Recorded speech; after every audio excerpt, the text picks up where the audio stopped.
Well, greetings, this is Woody from Obadiah's, and I have Shirley here from the Yak, who has had a Waterford Stanley. How many years now? 25 years. 25 years. You want to tell us about your relationship with this stove over the last 25 years? We got this stove, 25 years ago.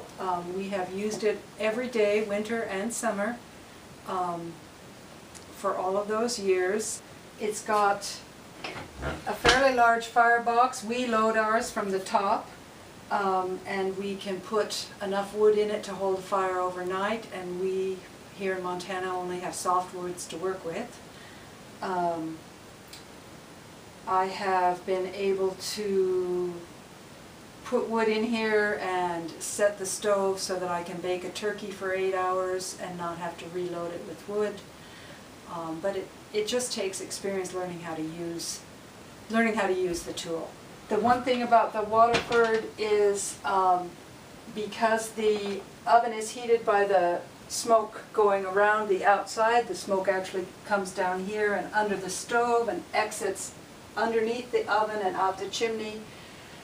You will tend to build up soot and ash in this little compartment here, which is only about 1 inch wide. So if you ever have a problem, and it could be as frequently as once a month, with your stove smoking, that means the smoke doesn't have free access to circulate around the oven, and you need to clean your stove. I reckon it takes about half an hour at the most to just clean out the ashes and dump them. You also have to empty these ashes regularly, because if you let the ash pan fill up too much, you'll overheat your cooking grate, and it'll warp and crack. I like the Waterford because it is cast iron.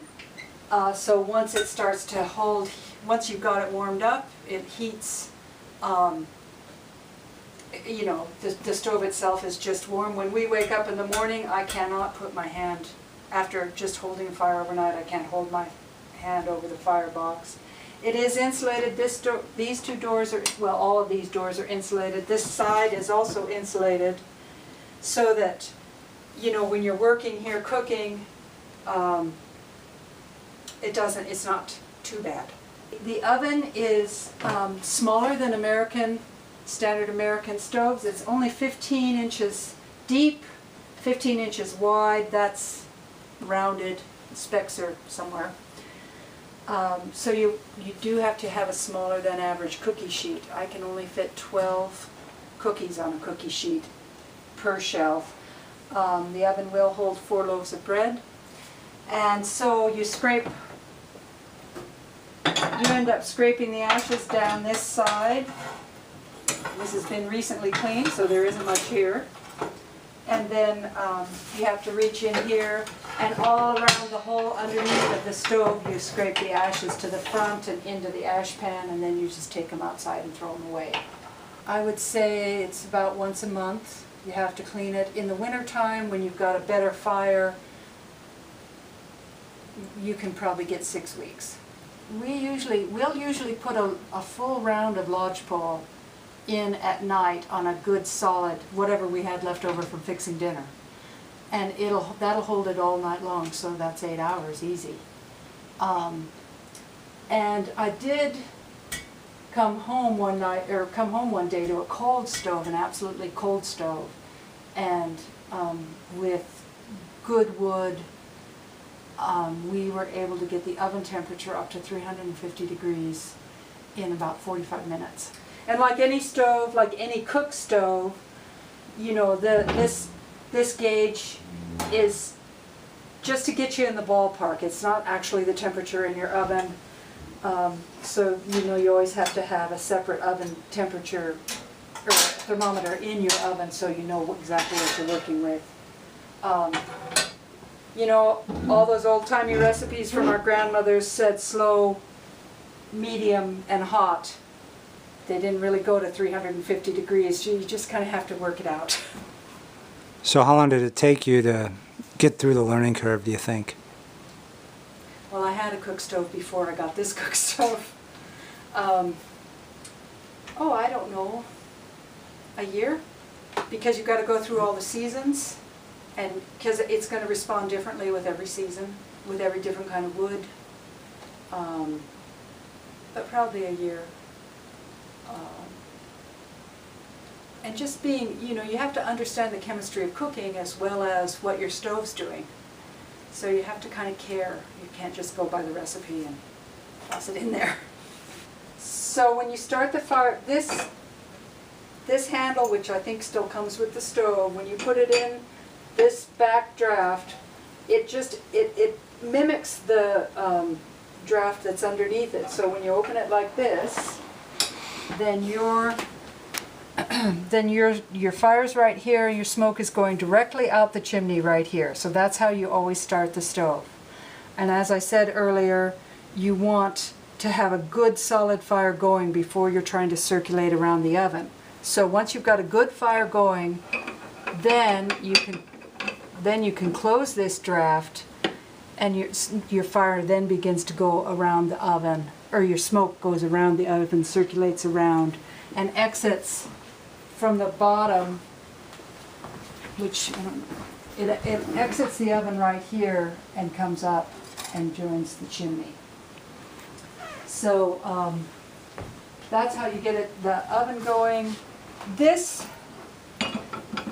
is another damper here that just goes, well, I can show you.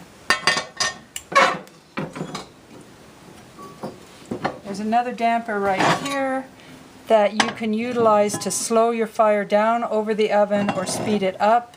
According to the book, it gives you 25 degrees of manipulation. In my mind, 25 degrees isn't worth messing with. So you don't use that? I never use it. Okay. I just leave it open. Okay. And that manipulates 25 degrees in your oven, 25 degrees on your cooktop. It's 25 degrees on the oven. The other thing about this little heat zone, because it's got that cast iron draft damper in there, and then this Cookstove, this tends to be a hot spot on the stove. So this is a hot spot, and of course directly over your fire is a hot spot. And then of course as you get farther over here, this is, you know, where you put your pot of soup to simmer all night long, or rather all day long. I can't, if I ever had to buy another stove, I would buy exactly the same stove. Well, it's been an absolute workhorse. Mine was painted black when I got it. They come enameled now. And the good thing about Cookstove is, other than cleaning the ashes, you never have to clean the stove top, and you never have to clean the oven, because it just burns off and you brush it off with a broom.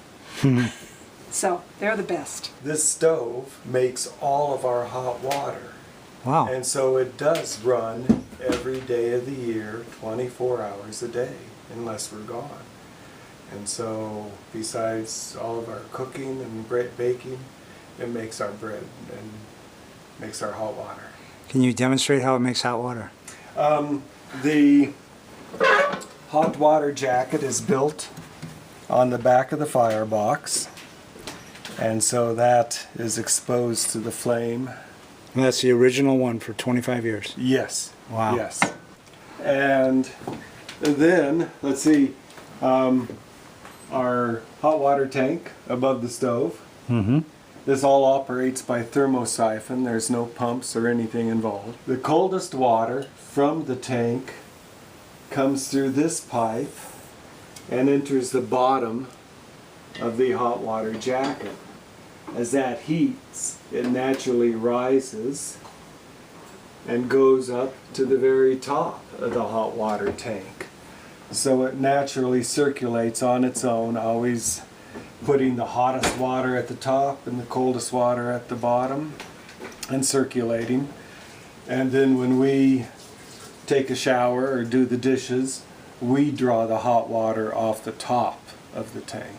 That's a 40-gallon tank, and we've gotten it to shower temperature in about 2 hours. Yep. And above that tank is our holding tank, a 250-gallon holding tank of water. Really? And that is what gives us our it pressurizes our water system. Wow.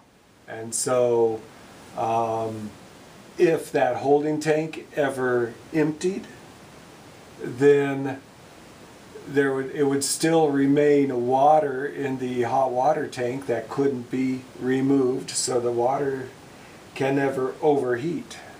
I noticed that it vents out the back. Some of the Waterfords vent from the top. We had that option, but we chose this one. Okay. I mean, that's, the top vent plug is right here. Mm-hmm. And again, because I do all my canning and everything on this stove, I didn't want to have that little notch in the way of my cook surface. Sure. And it vents and drafts fine? Oh yeah. Good. Well, great. Well, thank you so much for your time. Once again, this is the Waterford Stanley, 25 years of excellent. Would you agree? Oh, absolutely.